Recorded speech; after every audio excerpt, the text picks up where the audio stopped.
मुंबईकरांसाठी महानगरपालिकेकडून तयार करण्यात आलेल्या फुटपाथवर अनधिकृत फेरीवाल्यांचं जाळं वाढतच चाललंय। यावर महानगरपालिकेच्या अधिकाऱ्यांनी कारवाई करावी असं सामान्य मुंबईकरांना जरी वाटत असलं तरी पालिकेच्या अधिकाऱ्यांकडून अशी कोणतीही ठोस कारवाई कधी होताना दिसत नाही आणि जरी कारवाई झाली तरी काही वेळातच परिस्थिती जैसे थे होते।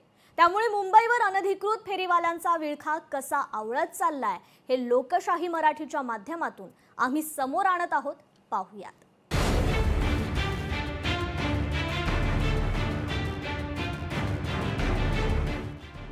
मुंबईच्या फुटपाथवर अनधिकृत फेरीवाल्यांचा विळखा।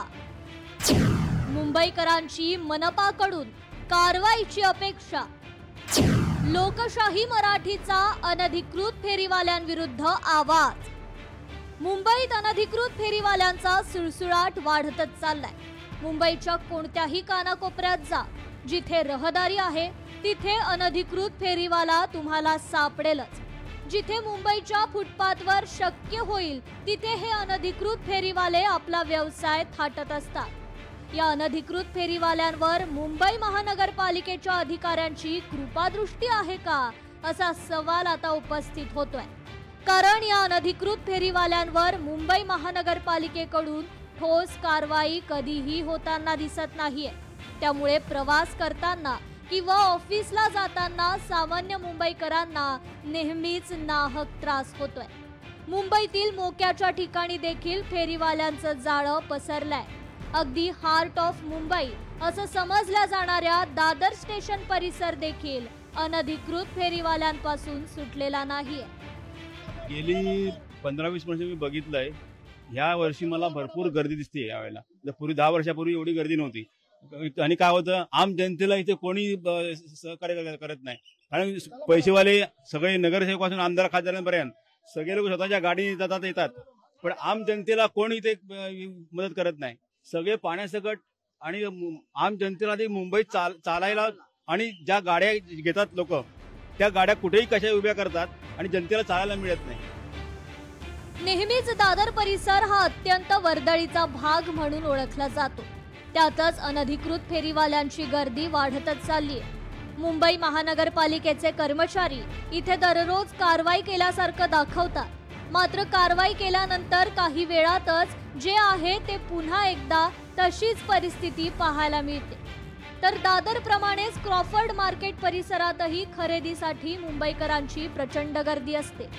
हा परिसर मुंबई महानगरपालिकेच्या अगदी जवळ आहे, मात्र तरीही या सर्व परिसरात ज्याप्रमाणे अधिकृत व्यावसायिक आहेत तेवढ्याच मोठ्या प्रमाणात अनधिकृत फेरीवाले देखील या परिसरात पाहायला मिळतात। मुंबईत अनधिकृत फेरीवाल्यांचा सुळसुळाट काही कमी होताना दिसत नाहीये। आता मी क्रॉफर्ड मार्केट येथे आहे। इथे देखील खूप मोठी बाजारपेठ जी आहे ती मुंबईतली समजली जाते। मात्र असं असलं तरी या सगळ्या परिसरामध्ये अनधिकृत फेरीवाल्यांचं देखील तेवढंच साम्राज्य असलेलं पाहायला मिळते। मुंबई महानगरपालिकेच्या कर्मचाऱ्यांनी या इथे देखील लक्ष देणं तेवढंच जास्त गरजेचं आहे। जर संपूर्ण मुंबईचा विचार केला तर संपूर्ण मुंबईमध्ये ठिकठिकाणी अशा प्रकारचे अनधिकृत फेरीवाले आपल्याला पाहायला मिळतात। मात्र अगदी मुंबई महानगरपालिकेच्या हाकेच्या अंतरावर हा सगळा बाजार जो आहे तो आपल्याला पाहायला मिळतो। याच पद्धतीने संपूर्ण मुंबईवर अनधिकृत फेरीवाल्यांचा विळखा घट्ट होत चाललाय। यावर मुंबई महानगरपालिका प्रशासन तर काही करत नाही, मात्र ज्या अधिकाऱ्यांवर या अनधिकृत फेरीवाल्यांवर कारवाई करण्याची जबाबदारी आहे त्यांच्याकडूनही कुठली ठोस पावलं उचलली जात नाहीये। त्यामुळे लोकशाही मराठीच्या माध्यमातून मुंबईकरांचा आवाज बुलंद करण्याचा प्रयत्न आमच्याकडून सुरू आहे। मुंबई महानगरपालिकेच्या निवडणुका काही आठवड्यात लागणार आहेत। अशी सगळी परिस्थिती असताना देखील सामान्य मुंबईकरांना जो त्रास होतोय याकडे मात्र कोणाचंही लक्ष नाहीये। त्यामुळे लोकशाही मराठी सामान्य मुंबईकरांचा आवाज सातत्यानं उंचावत राहील। उमेश करंजकर, लोकशाही मराठी, मुंबई।